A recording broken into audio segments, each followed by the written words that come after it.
Hi folks, I'm Judd. I'm a professional astrologer with over 35 years consultative experience to my name.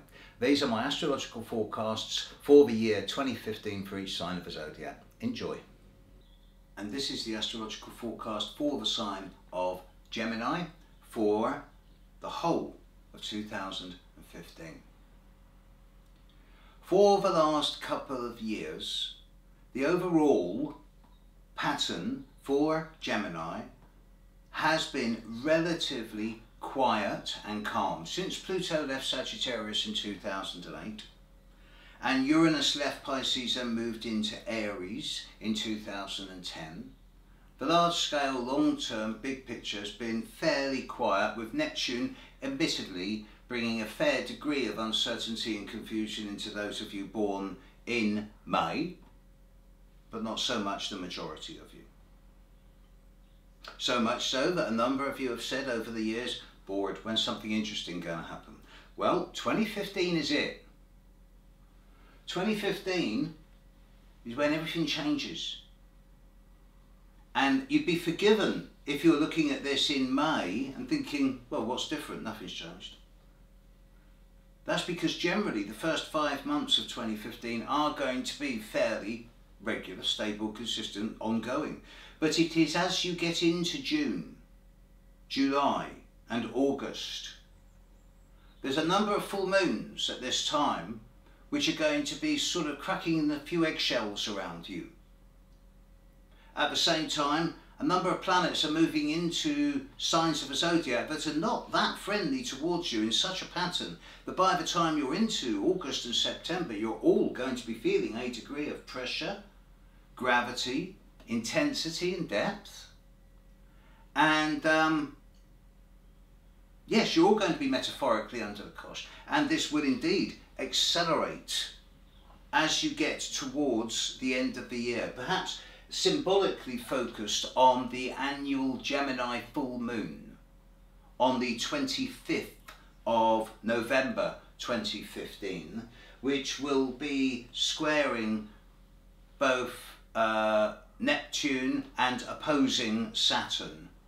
So it's going to be a bit of a weird last 3 or 4 months of the year. Pluto, on the one hand, is not touching you. Pluto's in Capricorn, it's hardly affecting Gemini. There's no sense of any sort of subversiveness or psychological backstabbing or self-sabotage or anything like that. You know, that side of life is clean. But Neptune is. Neptune is directly touching quite a few of you. And those of you born May 29 through to perhaps June 1, certainly May 30 and 31, you're going to be finding over this coming year that there's going to be a background energy of weariness and fatigue. And that no matter how fit and healthy you are, that there's going to be this sense of just feeling tired. And you should be sleeping a little bit more and drinking more water and being gentle on yourself and doing Tai Chi and yoga instead of marathons and kickboxing.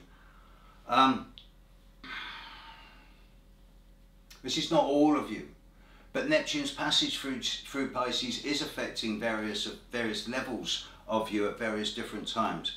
And particularly those born at the end of May during 2015 may go through periods of both, on the one hand, very powerful stimulated imagination and creative potential, very strong intuition, and on the other hand, a great deal of potential confusion, uncertainty and even gullibility. So it's the need for a reality check. Uranus, on the other hand, is bringing a lot more stimulus into a number of your lives. The key word here is definitely opportunity, and it's the opportunity for communication of a new type or new beginnings. And over 2014 and through to the end of March, this is particularly strong in the horoscopes of those people born from perhaps say the 4th to the 8th, the 3rd to the 7th of June. Over 2015, this is going to be particularly so for those born perhaps from the 8th to the 11th of June. Here there's going to be a number of new windows of opportunity opening up from April onwards, and particularly perhaps during May and June time, that really should be taken, because chances like this don't come that often. Saturn is going to bring an element of